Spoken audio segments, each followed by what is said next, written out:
평온한 삶은요, 사치예요. 평온한 삶은요, 고차원 소울만 누릴 수 있는 사치예요. 세 번째로 여러분들에게 해드리고 싶은 얘기는 바로 평온한 인생은 당연하지 않다는 사실입니다.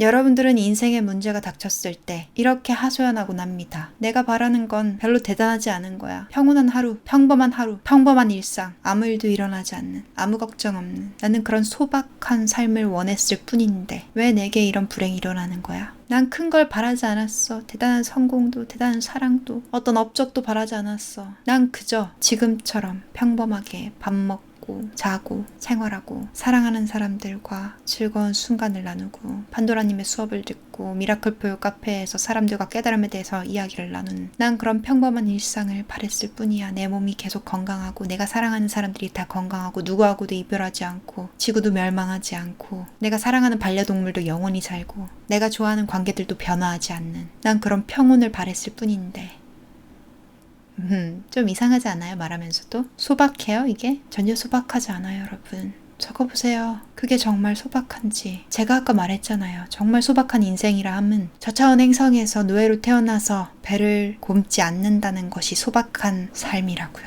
아, 오늘은 끼니 때 땅에 떨어진 주먹밥 하나를 받았어. 내 하루가 참으로 평온하다. 이게 소박한 거예요. 이게 여러분들이 겪어온 영생 중에서 소박한 일상이었어요.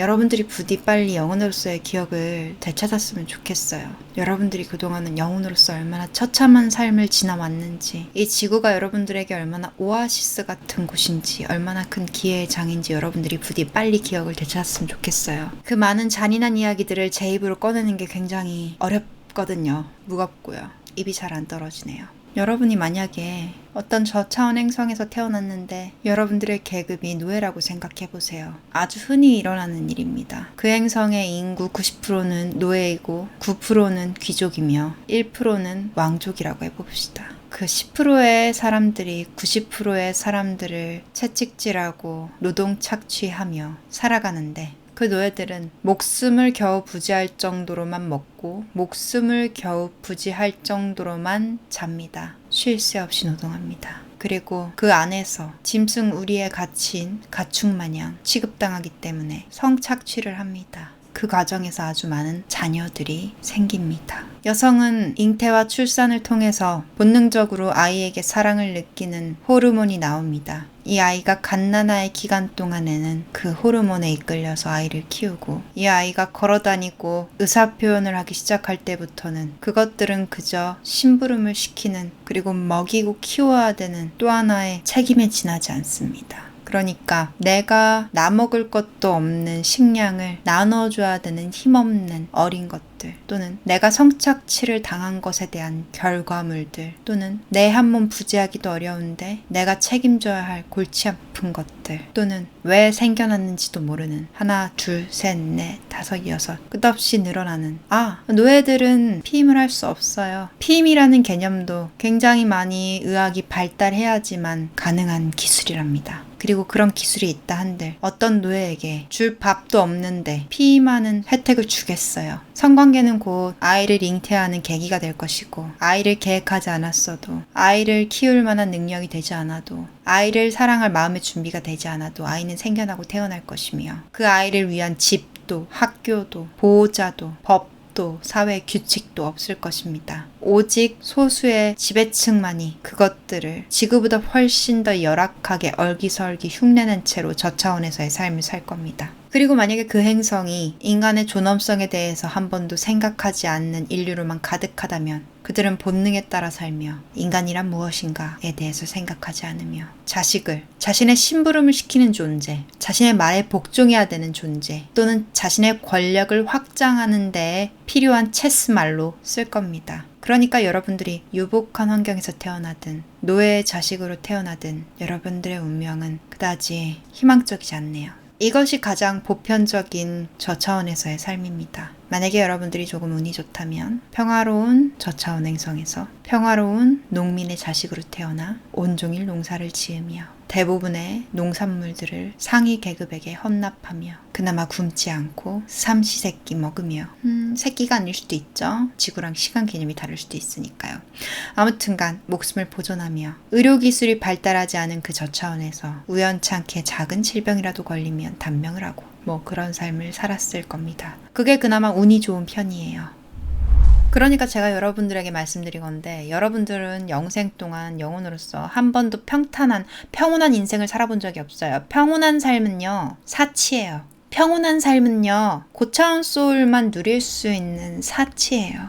미들레벨 소울은 왜 평온하지 않냐고요? 미들레벨 소울은요, 평온한 행성에서 끝없는 고뇌에 빠져 있거든요. 그들은 자신의 영생의 기억을 뒤적뒤적 돌아보면서 끝없는 후회와 번민과 짙은 향수병과 슬픔과 매일 씨름해요. 그들은 자신의 고향별이 수십, 수백, 수천, 수억 개의 고향별이 왜 멸망했는지, 왜 자신과 사랑하는 사람들이 다시 만날 수 없는지, 그것들을 도무지 납득할 수 없어서, 이해할 수 없어서 끝없이 연구실에 처박혀서 본인의 인생을 통찰해요. 그래서 그들이 그토록 깨달음을 사랑하는 거예요. 그들은 답을 구하고 싶었거든요. 왜 내 인생이 이렇게까지 아파야만 했지? 난 뭘 잘못했지? 난 뭘 몰랐지? 왜 그런 비극이 계속 반복되는 걸까? 난 더 이상 반복하고 싶지 않아. 왜 그런 비극이 저 차원에서 여전히 반복되고 있는 걸까? 나 아닌 다른 영혼들이 왜 그런 비극을 반복하고 있는 걸까? 그들이 나와 같은 실수를, 나와 같은 고통을 반복하지 않게 하려면 내가 뭘 할 수 있을까? 미들레벨 소울들은 그것들을 계속해서 연구합니다. 그 평화로운 행성에서. 그들은 병적으로 트러블을 두려워해요. 그래서 미들레벨 소울들의 행성을 보면요, 작은 오두막에서 최소한의 가공을 거친 그런 건축물들 속에서 최소한의 사치품, 생필품만을 사용한 채로 꾸미지 않은, 염색하지 않은 린넨 같은 재질의 흰색 옷만 입은 채로 아주 극도로 검소한 삶을 살아요. 한국 사람들은 이렇게 생각하면 될 것 같네요. 마치 귀양 온 사람처럼 스스로 반성과 통찰의 시간을 보내는 사람처럼 극강의 검소한 삶을 살아갑니다. 자연에게 한 톨의 피해도 끼치지 않으려고 하고 생태계에 한 톨의 위험한 행동도 하지 않으려고 하고, 제가 보는 미들레벨 소울들은, 특히 미들레벨 소울이 된 지 얼마 되지 않은 미들레벨 소울들은 굉장히 조심스러워하는 게 느껴져요. 내가 이 행성에 민폐를 끼치진 않을지, 내가 다른 사람들에게 끔찍한 짓을 저지르진 않을지, 우리 사회가 병들진 않을지, 우리가 너무 개인의 욕망과 쾌락을 쫓다가 이 별이 망가지진 않을지, 우리가 서로를 배려하고 존중하지 못해서 이 사회에 갈등이 일어나진 않을지, 그것들을 끊임없이 경계하면서 그들은 서로서로 조심합니다. 그들 마음속에는 각자가 사무치게 그리워하고 후회하고 돌아가고 싶은 수십, 수백, 수천 개, 어쩌면 그 이상의 고향별과 그 이상의 가족들이 마음 가득 차 있어요. 그들은 그것들에 대해서 연구해요. 자신이 한 실수에 대해서. 여러분들은 한때 왕이었을 수도 있고, 공주였을 수도 있고, 왕비였을 수도 있고, 귀족이었을 수도 있었겠죠. 하지만 그것들은 전부 부질없는 일입니다. 여러분들은 결국 죽었고 그 생을 마무리 짓고 지금 여기에 다시 태어났으니까요. 여러분들은 가끔 풍족한 삶을 살았고, 여러분들은 대부분 생존과 사투를 해야 되는 가난한 삶을 살아왔을 겁니다. 그런 여러분들이 이 지구에 태어나서 감히 평온한 삶을 꿈꿔본다는 것 자체가 얼마나 큰 사치인지 생각해보세요. 여러분들이 만약에 영혼으로서의 기억을 되찾는다면 어떤 베이비 소울에게도 평온한 삶이라는 건 단 한 번도 주어진 적 없었다는 사실을 깨닫게 될 겁니다. 평온한 삶은 전혀 당연하지 않습니다. 그것들을 잠시나마 꿈꿔보고 잠시나마 흉내냈던 이번 생이 무척이나 운이 좋았던 겁니다.